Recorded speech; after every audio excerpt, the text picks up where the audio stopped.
All right, so I told you I was doing a series at another church called 10 Questions, and we went through the 10 toughest questions for Christianity. So the question for this evening is, does science disprove God? And nope, let's go home. Who wants a closing prayer? All right. That's the short answer.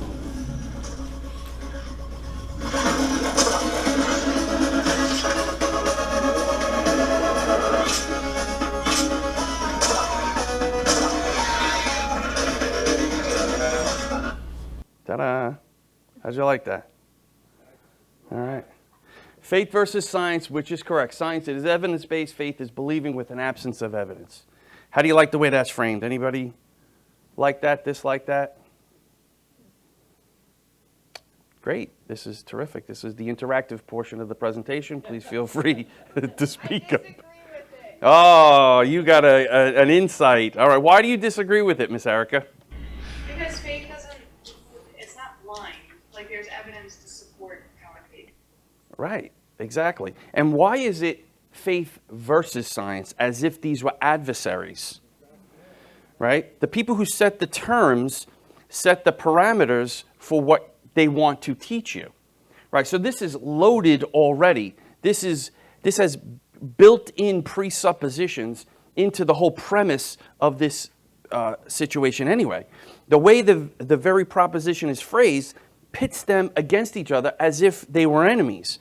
In other words, they both can't be correct at the same time, right? It's either faith or science. It can't be a combination of both, right? So this presentation is going to be based particularly on our worldview and our presuppositions.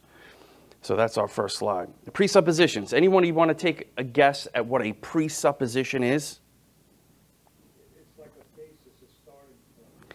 Excellent. It's your basic assumptions about reality. Everybody comes to the table with basic assumptions about reality, about what they think the world is all about. Everyone has presuppositions, okay? I'm going to give you Greg Bonson's definition. He says a presupposition is an elementary or foundational assumption in one's reasoning or in the process by which opinions are formed. It is not just any assumption in an argument, but a personal commitment that is held at the most basic level of one's network of beliefs. So it's a commitment to a particular view before you start looking at the evidence. Presuppositions form a wide-ranging foundational perspective or a starting point, an anchor, okay, in terms of which everything else is interpreted and evaluated. As such, presuppositions have the greatest authority in one's thinking, being treated as one's least negotiable beliefs and being granted the highest immunity of revision. In other words, what he's saying is people's presuppositions are very difficult to dislodge. When somebody has a presupposition, that's their basic assumption about reality. And in order for us to move them, we have to explain to them that they have presuppositions, we have presuppositions. We're not going to argue about the evidence. We're going to argue about what makes your worldview true to begin with. What is the foundation that you're standing on? Because that's what's going to make all the difference. Okay? Preconceived notion, same thing, right? Kind of. A preconceived notion might just be something like a figment of somebody's imagination or something like that. Even saying a preconceived notion is based on the fact that we can have preconceptions and things that are going on in our mind. So presuppositions affect two main areas of thought: metaphysics and epistemology. Two big words. All right? Anybody want to take a guess at what metaphysics is? No, not the physical world. That would be the material world. That's ontology. Oh, reality, sorry. Exactly. The study of the nature of reality. So that word meta, means change, and it also means other. Okay? So other than the physical world. Metaphysics is the study of the nature of reality, the origin, structure, and nature of what is real. Now, you recognize how important somebody's metaphysical supposition is going to play into his or her worldview, right? This is the filter by which they're going to process all the information they see. Okay, next one is epistemology. It's the study of the nature of limits of knowledge. In other words, epistemology is the study of how we know what we know. How do we ascertain truth? How do we know what is true or what is false? How do we have access to truth and falsity? That's a big, big question.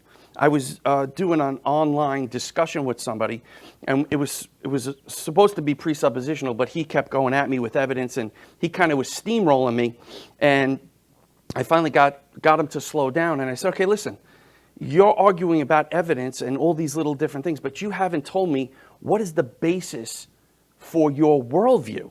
I said, what is truth on your worldview? And he stopped dead in his tracks. He was like,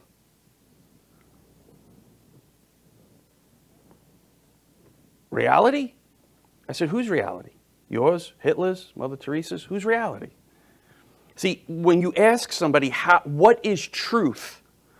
They haven't thought these things out for the most part. You might hit a philosophy student who starts, processing through these things. But you want to ask somebody, what is truth on your worldview? And we'll get into what that is tonight. So your worldview is going to need to answer these two questions. What is the nature of reality? And how do you know what you know? How do you ascertain truth on your worldview? Okay? So from our point of view, God set the world up in a way such that he's the creator, we're the creature, and he can communicate with us. He reveals things to us such that we can know them, and we can know them for certain.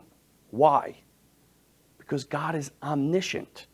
If you have an omniscient being who reveals something to you, it's certainly true, because he knows everything. Without an omniscient being revealing something to you, how do you know anything for certain? We were talking before, I was talking with Shane before, another fact could come along and completely dislodge your position. You won't know anything for certain on an atheistic worldview, okay? So two questions you want to ask people when they're talking with you is, what is the nature of reality? And how do you ascertain truth? How do you know what you know on your worldview? Okay, so let's take a look at science, right? When you're looking up the definition of science, where do you look? Right? You Google it. That's what you do if you're a millennial. All right. Sorry. I'm older than a millennial. I'm premillennial. Get it? See, you had to do it. All right. Science. According to Google, science is the intellectual and practical activity encompassing the systematic study of the structure and behavior of the physical and natural world through observation and experiment. Can anybody spot some presuppositions in that definition?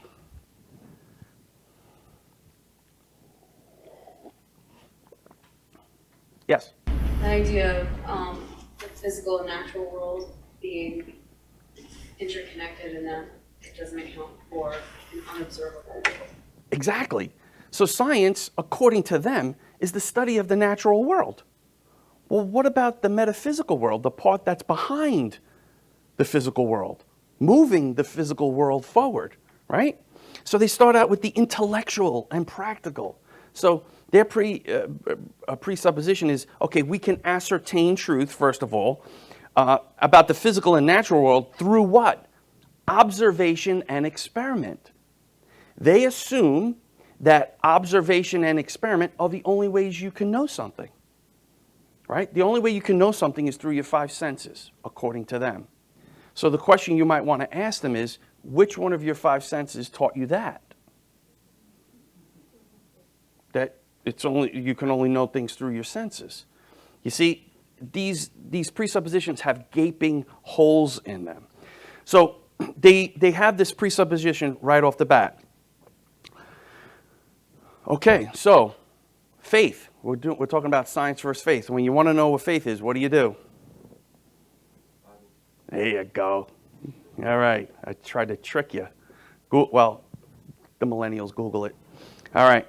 Faith, I like the way they put this, complete trust or confidence or something or someone. Then, number 2, strong belief in God or in the doctrines of a religion based on spiritual apprehension rather than proof. So if you're talking about things from a spiritual point of view, wow, there's no proof for that. This is just a spiritual apprehension that we have. There's no way to confirm things in the spiritual world. Or like they say, it's like Mark Twain says, believing what you know ain't true. Right? How many atheists say, oh, you don't even know that that's true. You're believing what you know isn't true. Right? So what does the Bible tell us about faith? Faith is what? The assurance of things hoped for, the conviction of things not seen. All right? We have an inner witness of the Holy Spirit that brings conviction upon us, and God reveals things to us. It's also known as convicting evidence. Evidence that makes someone fully agree, understand, and realize the truth or validity of something, especially based on argument or discussion. So when we're talking about the things of God and we're opening up God's Word, which is a revelation from an omniscient God, we can trust that the words on the page are true, and we can be certain about them. And Jesus says, my sheep hear my voice. All right, we're going to have that inner witness of the Holy Spirit that testifies that what we're reading is true. Romans 1:19 says, for what can be known about God is plain to them, because God has shown it to them. For his invisible attributes, namely his eternal power and divine nature, have been clearly perceived ever since the creation of the world in the things that have been made, so they are without excuse. Every single human being, according to the Word of God, knows that God exists. There are no such thing as atheists. They'll tell you, oh, I don't believe in God, there's no proof. Our Bible tells us they do believe in God, they're just suppressing that truth in their unrighteousness. They don't want to be accountable to this God because they know they're guilty in God's sight.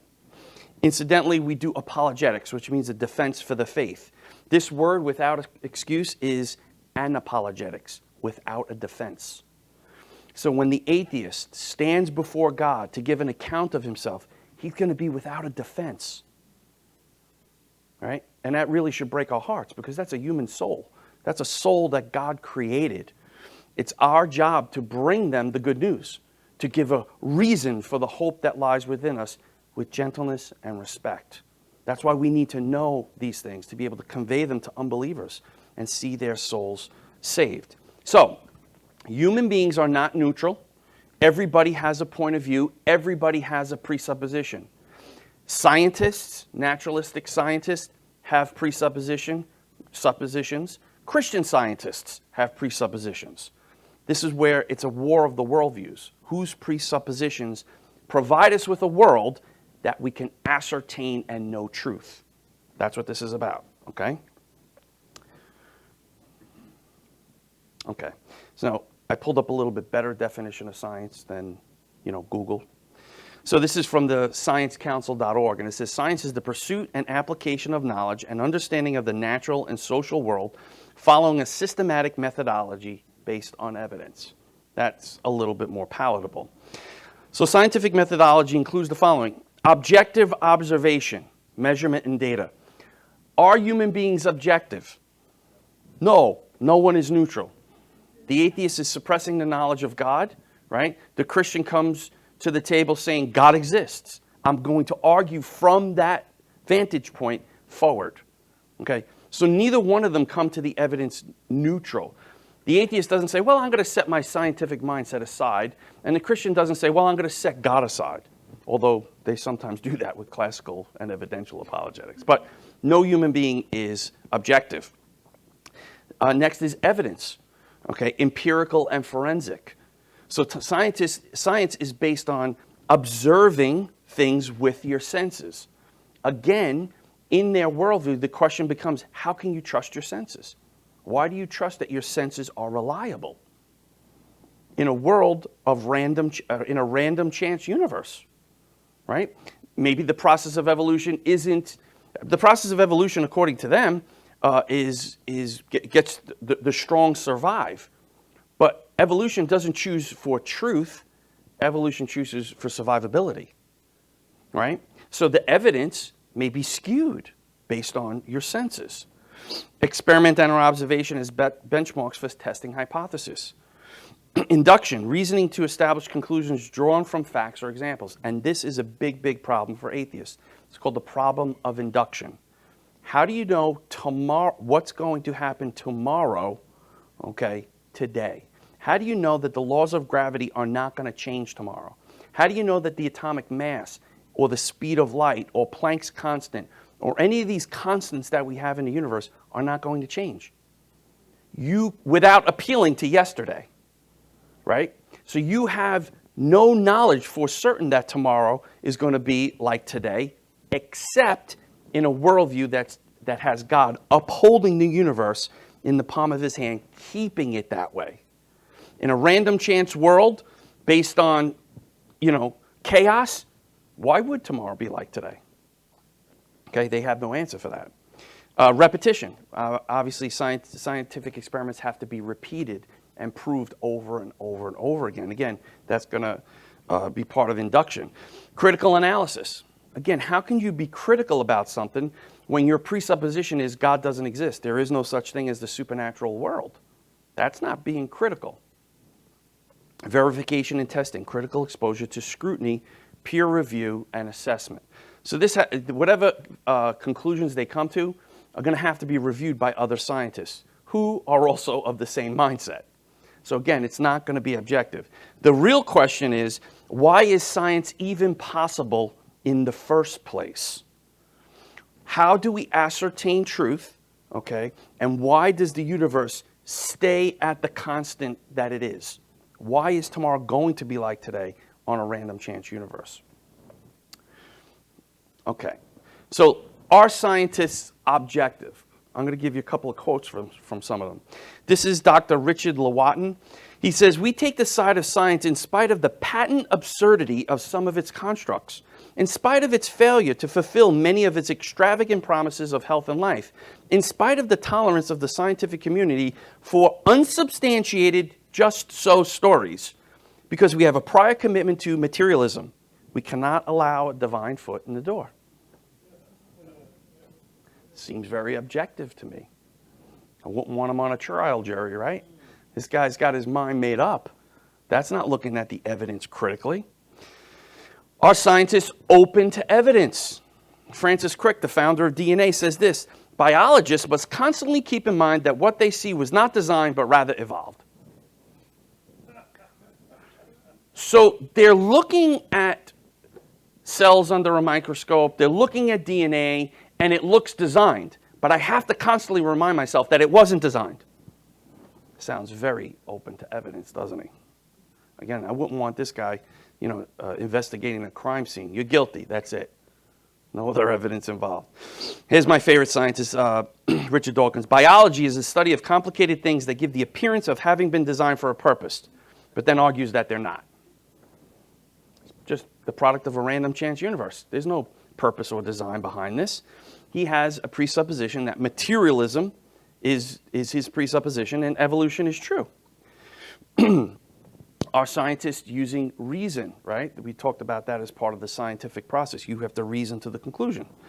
Again, Richard Dawkins says, "DNA neither cares nor knows. DNA just is, and we dance to its music." Well, think about it. If DNA just is and we dance to its music, then everything he just says was just his little evolution dance. Has no basis in truth. It's just his DNA causing him to say these things. Second, he says DNA doesn't care and DNA doesn't know. He just made a truth statement as if he knows something. See how self-refuting this is? DNA neither knows nor cares. How do you know that?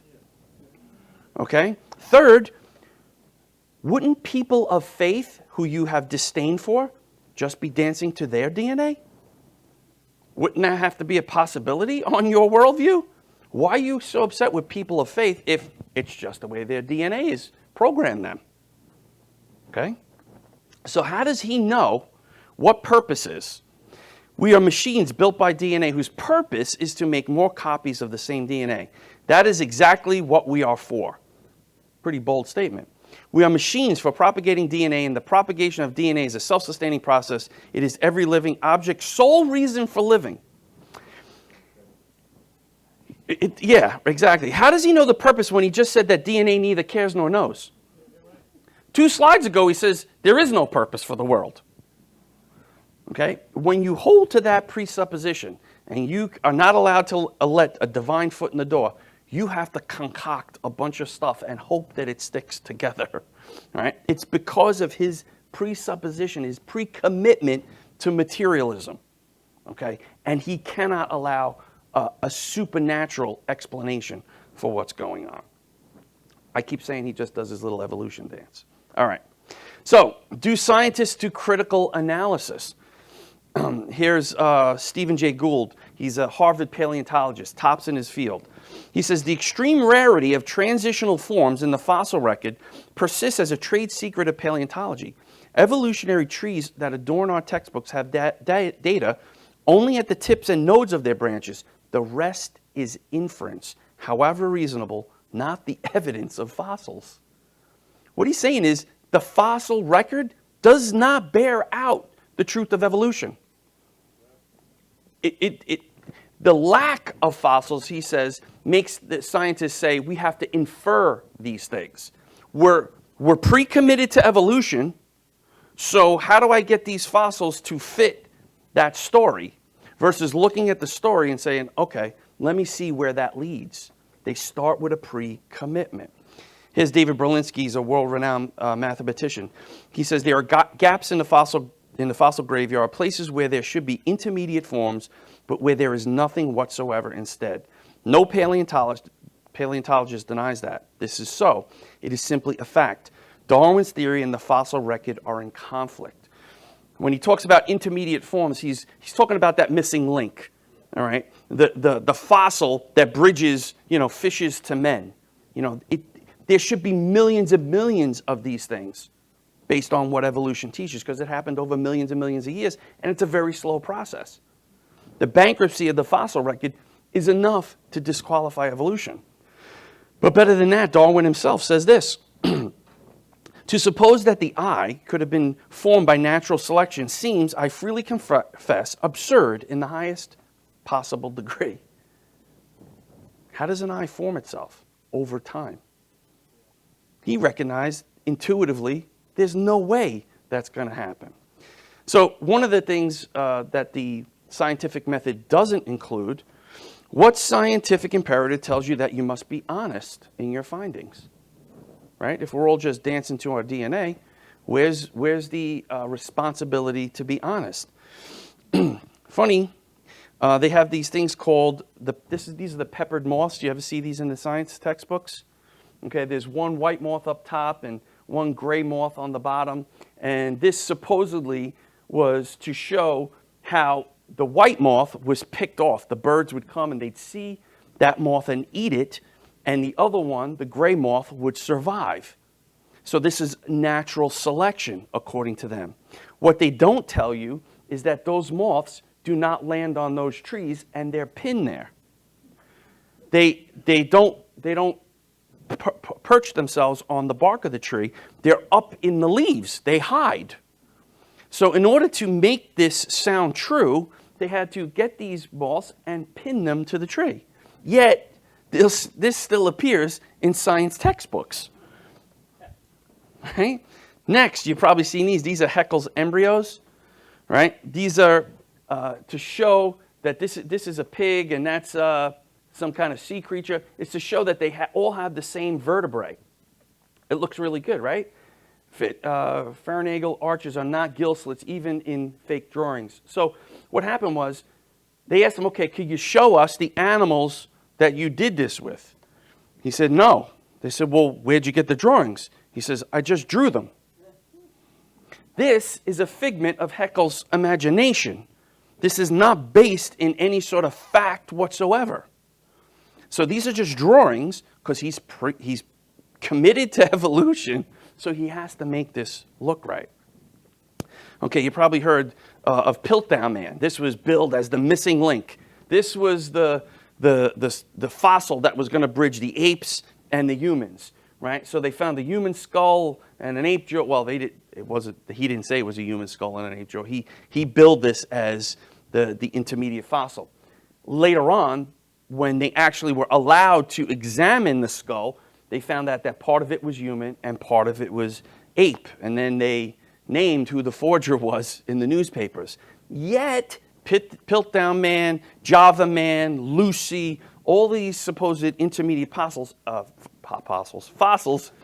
still, these are the apostles of evolution, right? These things still appear in the science textbooks. Why? Because they're committed. They have a pre-commitment to this worldview. They won't let it go.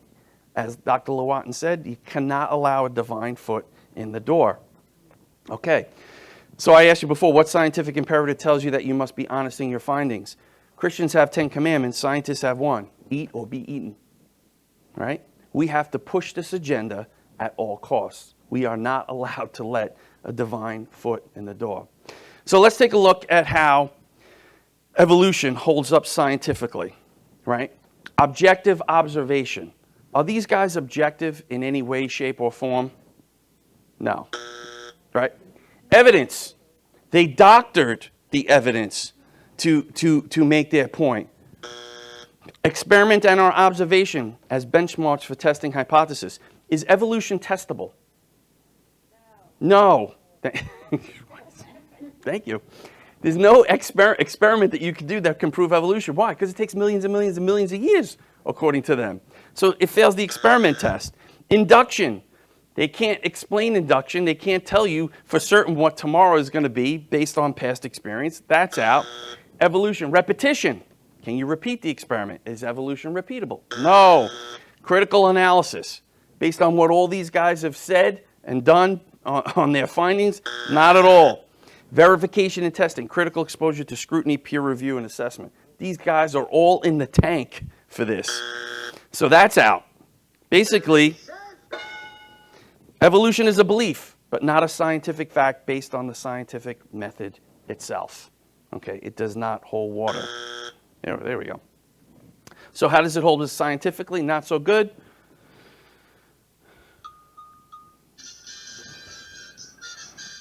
Religiously, it holds up pretty well because it's based on an apprehension rather than proof.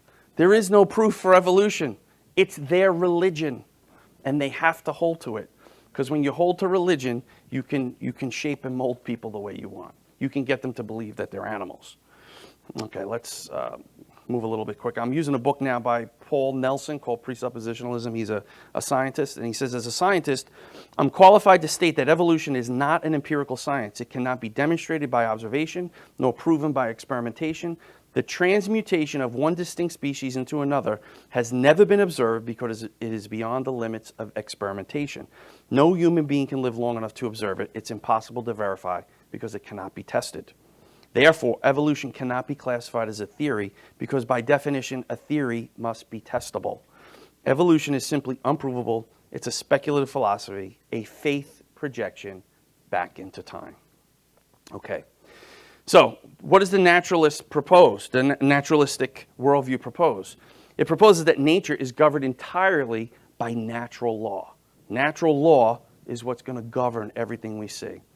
The laws of nature are sovereign. They cannot be broken. They can't be violated. That's why miracles are not possible. Every aspect of the universe is obedient to the natural law because natural law governs everything. Again, miracles cannot occur. The laws of nature are immutable. They can't change, otherwise the entire enterprise of science is impossible, right? So if the laws of nature were mutable and changed over time, well, then we couldn't rely on the results of the scientific experiments we did. So they're immutable. Naturalism absolutely depends on the immutable God of natural law to make sense of anything. Sounds like a seminary class in evolution, right? Natural law is eternal. Believers in naturalism hold the laws of nature had no beginning. They just are and always have been. You ever hear Carl Sagan? The cosmos is or is all that is, ever was, or ever will be. Sounds very religious the way it rolls off his tongue. So these laws are not created but have existed from all eternity. This is a metaphysical reality that they hold to by what? Faith. Natural law is self-determining, right? Natural law determines all materialistic causes and effects. Every cause and effect is due to the natural law that governs it. But self-determination can only come from a person or a self. Laws do not select for anything, let alone truth. To the naturalist, the sovereign, immutable, eternal, and self-deterministic God of natural law is the cause of the intricate order and design of nature.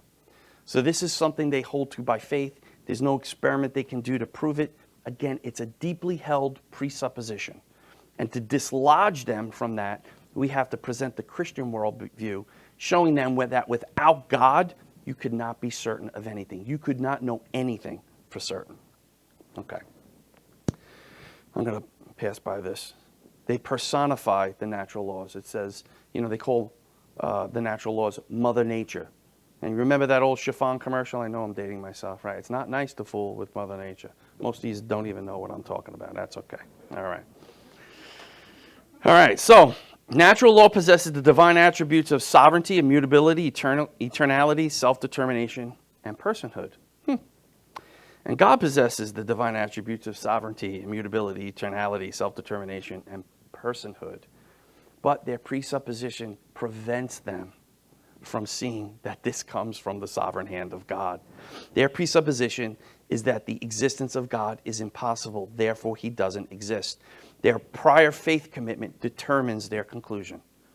So where you start, what you park yourself on at the beginning is what you're going to end up with. It would be like somebody, you ever see those guys who do the metal detectors on the beach? And they go up and down for like hours at a time, and they find like a little thing. It's not worth anything, right? So it would be like the guy with the metal detector. You meet him in the parking lot, and you say, what happened? He says, there's no wood, glass, or aluminum on the beach. It's like, well, you're using a metal detector. Of course there's no wood, glass, or aluminum. They're using the wrong tool. They're trying to use naturalistic tools to measure a supernatural occurrence, okay, a metaphysical reality. So, the conclusion, faith and science. Anselm said, credo ut intelligam, and it was based on the teaching of Augustine, which basically says, it's a Latin phrase that means I believe in order that I may understand. It summarizes the proper relationship between faith and knowledge. Faith and science are not enemies, they're husband and wife. You cannot have a couple, okay, you cannot have a marriage without a husband and a wife. The same way you cannot know anything without faith and science. For us, faith in the triune God and the revelation of his inspired word precedes the understanding of everything else. We believe the word of God in order that we might understand the universe in all of its reality. Belief must precede understanding. You understand what that means? They believe that materialism is true and then filter everything through that belief. We start off believing that God is true. His laws are written on our heart. We have what Calvin said, the sensus divinitas, a sense of the divine built within us. And if we don't suppress that, okay, we're going to see things the way God intended them to see. So I want you to look at this real quick and tell me what you see. What do you think that is? She said her room. Very good. Looks like a pile of junk. Right? And from this angle, I would agree with you. But just watch this for a second.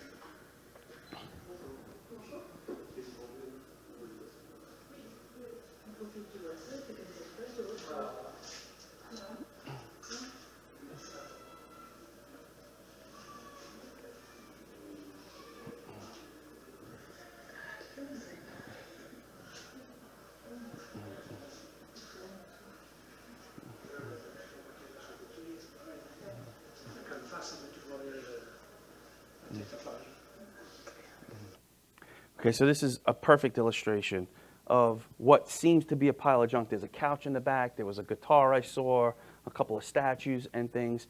And when God creates reality, human beings are all over the place looking at reality from all these different directions. And they could see they could see the couch and identify it as a couch. And would they be right? Absolutely, they would be right. Because they're created in the image of God and they can know things. But it's only until that you look at this in the way that God intended and designed it, through his eyes, through his word, that you're going to see it clearly and understand it for certain. That's why when the camera rolled around and you looked through that little black peephole, you saw what the artist intended when he put all this junk together. And I'm not saying that God created junk in the world, but he created all these things. There's all these different facts in the world, and they can be interpreted in any different way. However, God has an intention and a design for those facts. He has a purpose for those things. We need to think God's thoughts after him to understand the reality of what he created. Okay? All right. So, you cannot do science without faith, and both sides have presuppositions. I like the way C.S. Lewis said it. He says, I believe in Christianity as I believe the sun has risen, not only because I see it, but because by it I see everything else. Right? The sun illuminates everything. And then we have scripture that testifies to that too. Psalm 36, for with you is the fountain of life. In your light do we see light. So it's only in God's light that we get to see. Right? He's the one who provides the light, who gives us revelation of things, such that we can know them for certain. Proverbs 2:6 says, for the Lord gives wisdom, from his mouth come knowledge and understanding. So important that when we read our scripture, we understand and know that those things are the only things that we can know for certain, because God is omniscient. He reveals them to us in such a way that we can know them, right? We're receptors, like information needs a transmitter and a receiver. Again, this goes back to the preconditions of intelligibility. Which worldview can properly explain how we know anything? On an atheistic worldview, there's no transmitter, there's no information and no receiver, there's no message. It's completely impersonal. The basis for their worldview is irrationality. It wasn't a person. Only persons rationalize. So what's basic and fundamental on their worldview is irrationality. What's basic and fundamental on our worldview is omnipotence, omniscience, perfect rationality. It's where we get the laws of logic from. Okay? So basically it comes down to this. In the end, the conflict is not between faith and science. The conflict is between theistic and naturalistic presuppositions. Make sense? Questions?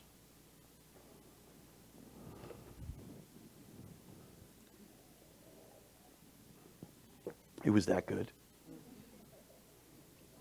Go ahead. No, I think that it's just succinct to the fact that science, or like evolutionary theory, is based primarily on faith and belief, but has no reason to account for belief.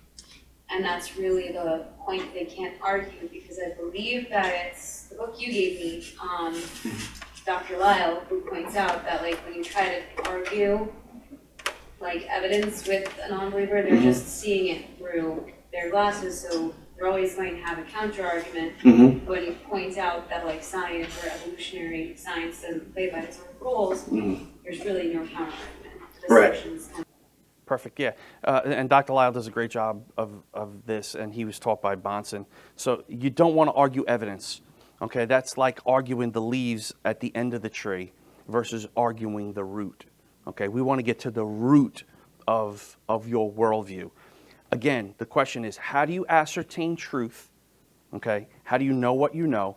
And what is the nature of reality? What is truth? You can stop people in their tracks when you ask them those questions. But just be prepared to give them the answers, the proper answers, and recognize that without God, there is no truth, right? We always say, without God, there is no morality. But without God, there is no truth, because there's no intention and purpose for the universe if there was no one creating it with intention and purpose. If it just popped into existence out of nothing, then we can define all these different facts however we want. And we wouldn't be wrong, because there is no intent and purpose in making the universe behind it, right? But if there is a creator, and obviously there is, and he created things with an intention and a design and a purpose, then we need to find out what that purpose is. You ask somebody, what's the meaning of life? You're going to probably get a subjective answer, unless you're talking to a Christian. What's the meaning of life? To glorify God. Right? Yes? How would you narrow down the two questions that we should ask somebody? Is one, how do you know that what you believe is truth? Is that a good question? Yeah, I would say, what is truth? What is truth? Okay, now, they're probably going to give you what's called the correspondence theory of truth, and they're going to say, truth is that which conforms to reality. And that's really a tautology, okay? What is reality? Oh, reality is what's true. Now we're in a big circle. So you want to say, whose reality? Who defines reality? You know, if I define reality, well, then I define what's true. Is there a greater metaphysical answer to this question? What is the meaning of life? If there was no creator and it popped into existence out of nothing, well, then there is no meaning behind it. So I can assign whatever I want to meaning, right? So what is truth? For the Christian, truth is that which conforms to the mind of God, right? Whatever God thinks, whatever God says about the world, that's what's true. How do we know? Because he created the world. He created it with an intent and a purpose and a plan, a design. So it was Van Til, actually it was a scientist before that, I forget his name, I think it was Kepler. He says, truth is thinking God's thoughts after him. We want to think God's thoughts after him. When we think God's thoughts, we're walking in truth. It's so important that we read our word. Right? What's the best book on apologetics? The Bible. Yes? God says, I am the way, the truth. Absolutely. Right. We don't just know about the truth, we know the truth. The truth was a who before it was a what. You had a question? Yeah. Yes, the truth has to be a standard. It has to be a standard. So, you know, when I talk to people, yes, what is truth? So, you know, for right and wrong, I mean, we have a conscience. God gave us a conscience. So even atheists know right from wrong. Mm-hmm. So where did that come from? Tell me that evolved, brother. You know what I mean? Mm-hmm. I mean, it has to be a standard. Your truth, like we say, like so thing is like your truth, my truth. No, man, it has to have a standard. Ten Commandments, brother. Absolutely. But they, you know, those guys' minds are seared. They're depraved.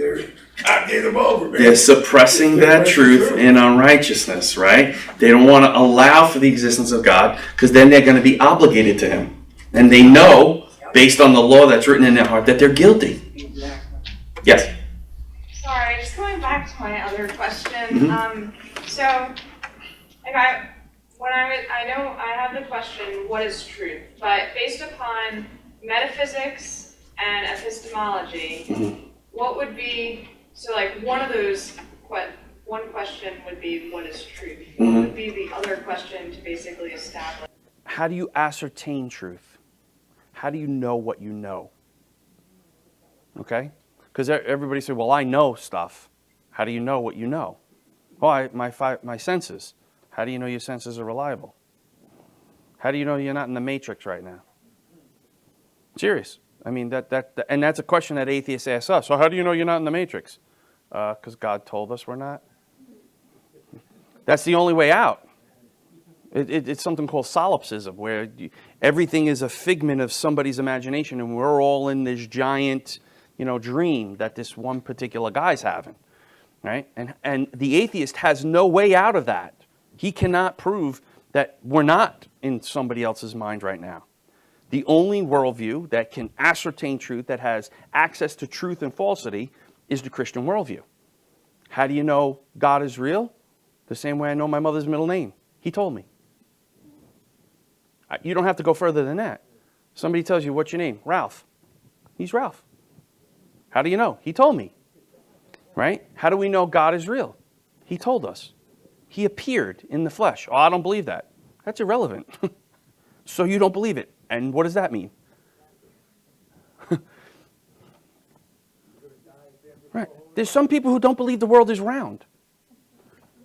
And it's irrelevant. The world is round, whether you believe it or not. They don't know. Right. Anthony, I'm sorry. Yeah, science is based on observation and fact. So it's like they can't go back to the beginning and prove that. I might be going wrong tangent. But in the beginning, God. Mm-hmm. So there it is, brother. Yeah.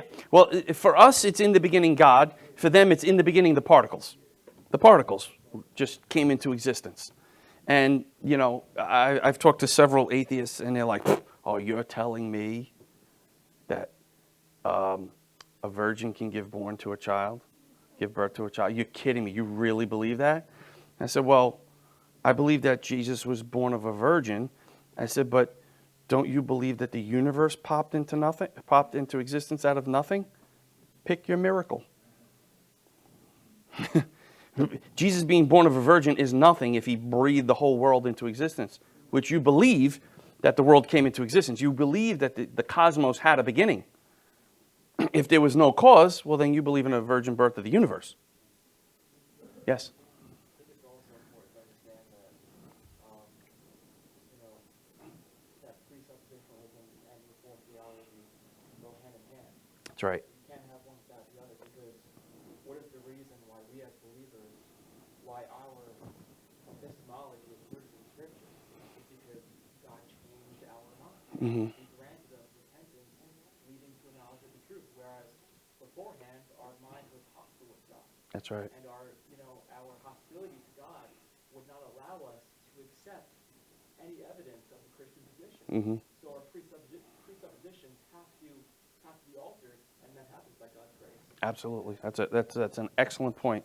Obviously, the man in the flesh is at enmity with God. He will not submit to God's law, nor will he do so. The things of the Spirit are spiritually discerned. The man in the flesh cannot know them. Now, some Christians' solution to that is give them more information. Give them more information. Point them to the evidence. Giving an unbeliever more evidence is not going to sway him. It's going to push him deeper into his position and make you look foolish in certain cases. Now, do we use evidence? Can we use evidence? Absolutely, we can use evidence. But we argue from the existence of God to the evidence, not from the evidence to God. Cy Ten Brugengate says, God should never be at the end of an argument. Right? He's always the beginning. Yes? I was going to say that reminds me of Trish had posted something about not putting God on trial. Mm-hmm. And that's absolutely correct. Like, I feel like we shouldn't have to be convincing people that God exists. It does exist. They know that He exists. So when we are trying to convince them by, persuading them and providing evidence and all that stuff, it's like we're putting God on trial. What does the human heart want to do? The human heart wants to be the judge and will judge if God exists or not. Isn't the opposite true? Isn't He the judge, and He's going to judge whether we're in conformity with Him and His word or not? Right? Again, it's you look at the attributes of God, omniscience, omnipresence, all these things. The communicable attributes, the attributes that He gives to us, mercy, love, those type of things, we have those and we take them for granted. What do we want? We want omnipotence. We want all the incommunicable attributes of God. Why? Because deep down inside, we want to be God. We want to be the one who's ruling things. But there can only be one king, one ruler, one center around which everything revolves. Okay? All right, guys. Pastor Chris, you going to take us out in prayer?